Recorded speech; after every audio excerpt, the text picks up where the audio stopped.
pemirsa, Anda masih bersama kami dalam Kominfo Newsroom. Pemirsa, berdasarkan hasil rapat terakhir atau final check pencanangan Sulawesi Negeri 1000 megalit, ini diputuskan bersama bahwa pelaksanaan pencanangan akan dilaksanakan pada tanggal 10 Oktober 2023 yang akan berlokasi di Desa Kolori, Kecamatan Lore Barat di Kabupaten Poso. Nah, perlu disampaikan juga pemirsa bahwa Badan Riset dan Inovasi Daerah Provinsi Sulawesi Tengah ini sebagai instansi perangkat daerah yang tentunya mengurusi riset daerah telah menyusun beberapa kegiatan yang kiranya akan dilaksanakan pada acara pencanangan tersebut. Salah satu riset yang dilaksanakan adalah riset tentang profil dan juga pemetaan megalit yang ada di Sulawesi Tengah. Untuk itu, untuk mengenal lebih jauh lagi tentang potensi megalit yang ada di Sulawesi Tengah, saya akan mengajak Anda untuk wawancara langsung bersama dengan Ketua Tim Peneliti dari Tim Ahli Cagar Budaya Sulawesi Tengah dengan Bapak Halyadi Sadi atau yang akrab disapa dengan Pak Adi. Assalamualaikum, selamat malam Pak Adi. Waalaikumsalam warahmatullahi wabarakatuh dan selamat malam. Baik, Pak Adi, terkait dengan potensi cagar budaya atau megalitikum yang akan segera dicanangkan ini, mengapa kiranya ini perlu dilakukan riset terlebih dahulu begitu Pak, sebelum akhirnya dicanangkan menjadi cagar budaya? Silakan Pak Adi. Oke, ya terima kasih. Sebelum pencanangan 1000 megalit di Provinsi Sulawesi Tengah harus dilakukan penelitian karena memang ada kesimpang siuran tentang temuan-temuan yang ada di objek penelitian kami, di mana pada saat ini ada informasi yang menyatakan bahwa kurang lebih ada 1000 lebih, tetapi setelah kami meninjau dan melihat literatur yang berjalan dari tahun ke tahun, maka kami menyimpulkan bahwa kurang lebih ada sekitar 2007 benda cagar budaya yang ada di sana berupa batu-batu megalitikum dan tersebar di 4 lembah, yakni lembah Bada, lembah Behoa, lembah Napu, dan lembah Palu. Jadi sangat luas persebaran semua megalitikum yang ada di Sulawesi Tengah, sehingga tim yang dari BRIDA melakukan kerjasama dengan tim ahli cagar budaya. Saya sebagai ketuanya tim ahli cagar budaya Provinsi Sulawesi Tengah melakukan penelitian tentang profil dan pemetaan terhadap 4 lembah persebaran dari megalitikum yang ada di Sulawesi Tengah. Demikian. Baik, sehingga sebelumnya ini terjadi kesimpang siuran informasi begitu ya Pak mengenai jumlah megalit, bebatuan megalit yang ada di sana. Sebelumnya memang dikabarkan ada 1000, ternyata melalui riset yang telah dilakukan ini ternyata jumlahnya mencapai 2007 berupa batu megalit yang tersebar di 4 lembah. Kemudian bagaimana Pak Adi kaitannya dengan program Sulawesi Tengah 1000 megalitikum dengan proses pengembangan untuk warisan dunia begitu Pak? Sejauh mana saat ini? Ya, sebenarnya kami dari tim ahli cagar budaya itu sudah mengkaji, melakukan diskusi-diskusi, kemudian ada beberapa seminar tentang megalitikum yang ada di Kabupaten Poso dan Kabupaten Sigi, tetapi sampai saat ini upaya dari 2 kabupaten itu telah melakukan langkah-langkah konkret untuk menuju kepada penetapan cagar budaya tersebut. Karena tanpa penetapan dari 2 kabupaten tidak akan mungkin kita bisa melakukan pemeringkatan untuk peringkat nasional bahkan ke peringkat dunia. Karena rencana dari Provinsi Sulawesi Tengah dan Kemendikbud RI itu akan diupayakan untuk menjadi cagar budaya dunia, sehingga kita harus membuat pemeringkatan objek cagar budaya itu ditetapkan sebagai peringkat nasional. Kemudian kita akan ajukan ke UNESCO, karena itu adalah cita-cita bersama dari Provinsi Sulawesi Tengah, terutama Pak Gub, kemudian dengan Menteri Ristekdikti RI. Baik, dibutuhkan memang kerjasama antara kedua kabupaten untuk melakukan langkah konkret begitu ya Pak, agar penetapan cagar budaya tersebut dapat segera terjadi dan juga dapat diajukan ke UNESCO. Untuk riset dari megalitikum ini sendiri berarti targetnya selain memang akan diterima oleh UNESCO, target yang ingin dicapai seperti apa Pak Adi? Ya, sebenarnya target pertama adalah kita melakukan inventarisasi terhadap megalitikum yang tersebar di 4 lembah. Lembah Bada, Lembah Behoa, Lembah Napu, dan Lembah Palu.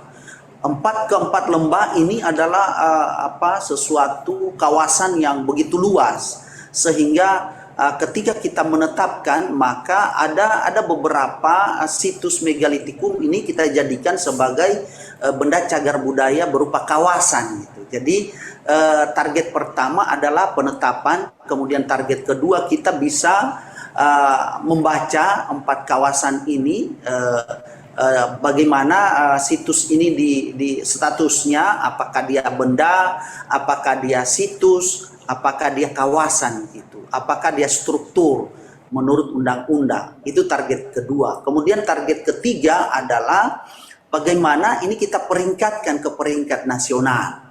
Nah, itu yang ketiga. Kemudian yang keempat adalah target dari cagar budaya ini, cagar budaya yang peringkat nasional ini kita ajukan menjadi warisan dunia gitu. Nah, ketika warisan dunia, maka kawasan ini akan menjadi objek yang menjadi objek vital dari seluruh dunia, karena pasti akan menjadi objek penelitian dari seluruh dunia, terutama ilmu arkeologi, sejarah, antropologi, dan lain sebagainya. Saya kira demikian. Baik, berarti dikatakan proses untuk pengajuan dan juga penetapan identifikasi ini kan dapat dikatakan sudah cukup lama ya Pak Adi. Ini dapat dikatakan prosesnya sudah berjalan berapa lama Pak?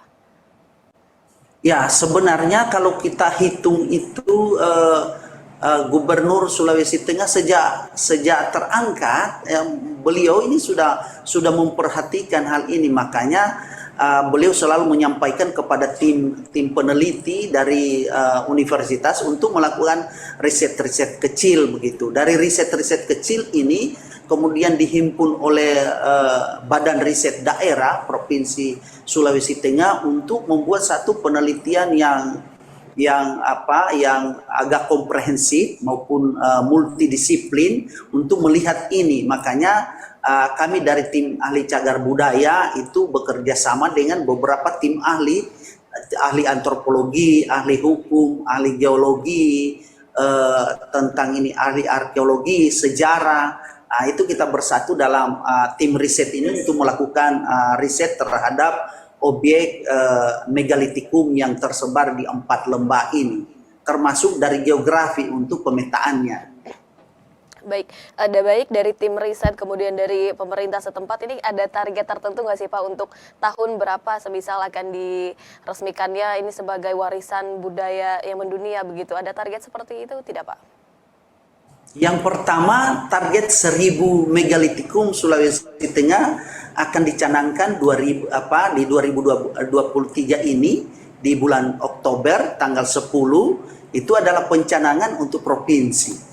Nanti agenda selanjutnya adalah agenda nasional yang kita harapkan dari kementerian dari Jakarta untuk melakukan agenda-agenda selanjutnya, kemudian proses pengajuan ke UNESCO untuk ditetapkan sebagai warisan dunia. Nah, saya kira itu langkah-langkah konkret. Baik, kiranya bagaimana respon dari masyarakat setempat begitu Pak yang ada dekat area megalitikum itu, bagaimana respon masyarakat hingga sampai saat ini Pak?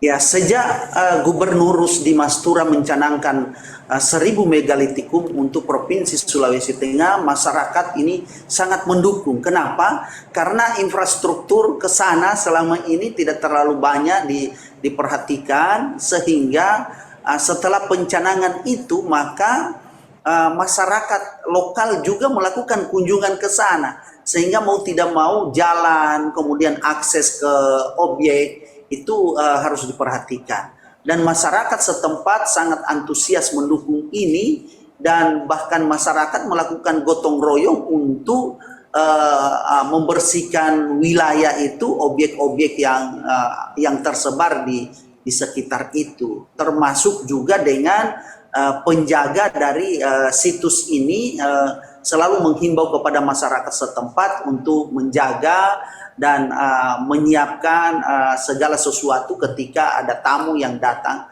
ke sana, karena tamu yang datang ini adalah para ilmuwan yang melakukan penelitian, bukan sekedar hanya melihat, tetapi mereka melakukan riset gitu. Dan Baik. kalau orang luar melakukan riset, kita sendiri tidak, ya itu sangat-sangat tidak benar. Baik, sehingga ini juga ternyata berdampak kepada masyarakat sekitar begitu ya Pak, mulai adanya perbaikan Ya, infrastruktur, akses hingga juga akan nantinya diharapkan berdampak pada ekonomi. Kemudian sebetulnya Pak Adi, kerjasama antara BRIDA dengan tim cagar ahli budaya Sulawesi Tengah ini sesungguhnya seperti apa tujuan penting dari riset ini Pak?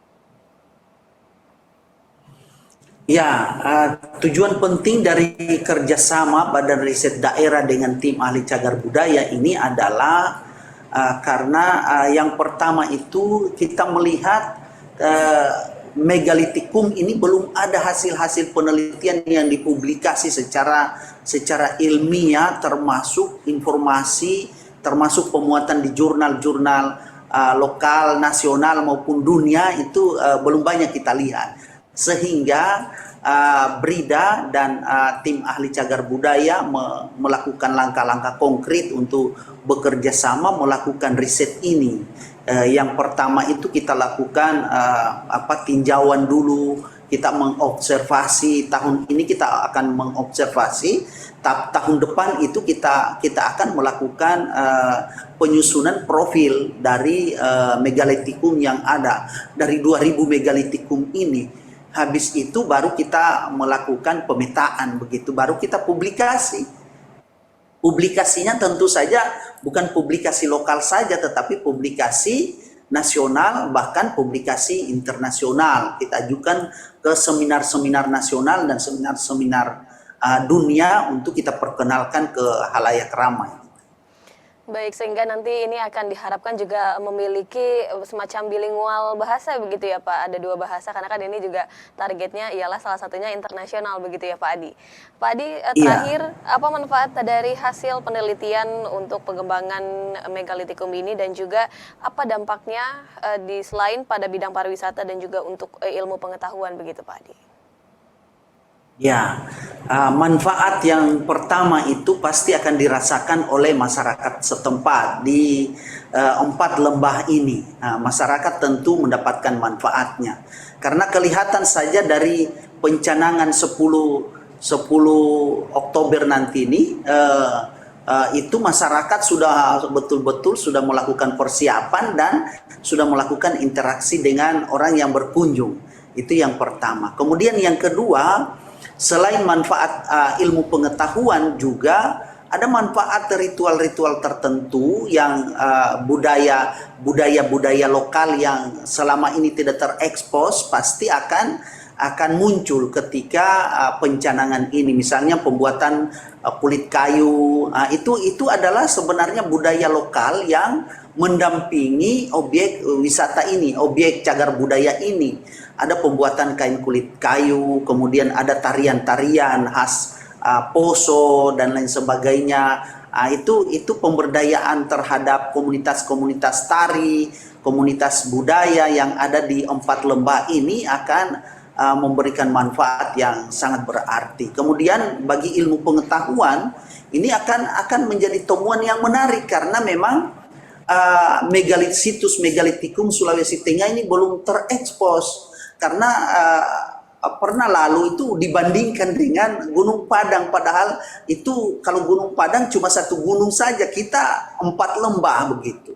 Jadi itu sesuatu yang tidak boleh kita bandingkan, tetapi harus kita ungkap ciri khasnya gitu. Jadi ciri khas Gunung Padang itu adalah memiliki ciri khas sendiri, tetapi ciri khas dari megalitikum Sulawesi Tengah ini memiliki keunikan tersendiri karena berada di 4 lembah. Kemudian jenis megalitikumnya itu sangat-sangat banyak, mulai dari dolmen, kemudian sarkofagus dan lain sebagainya. Semua objek arkeologi ada di 4 lembah ini kita temukan. Baik, Kemudian sehingga begitu kita dengan budaya lain. Ya. Oke, baik. Memang diharapkan bahwa selain memberikan manfaat pada ilmu pengetahuan, ini juga akan terus menggaungkan budaya lokal agar lebih dikenal oleh masyarakat, tidak hanya nasional, namun juga diharapkan nanti akan bisa tersebar secara internasional begitu ya Pak Adi. Dan juga kami memang menantikan pencanangan megalitikum yang akan dilaksanakan pada tanggal 10 Oktober nanti. Semoga semuanya berjalan dengan lancar dan sesuai rencana Pak Adi. Terima kasih Pak Adi sebelumnya Ya, telah bergabung amin. bersama kami. Sehat selalu Pak Adi. Selamat malam. Oke, terima kasih. Selamat malam. Dan pemirsa, kami akan kembali dengan informasi lainnya. Tetaplah bersama kami dalam Kominfo Newsroom.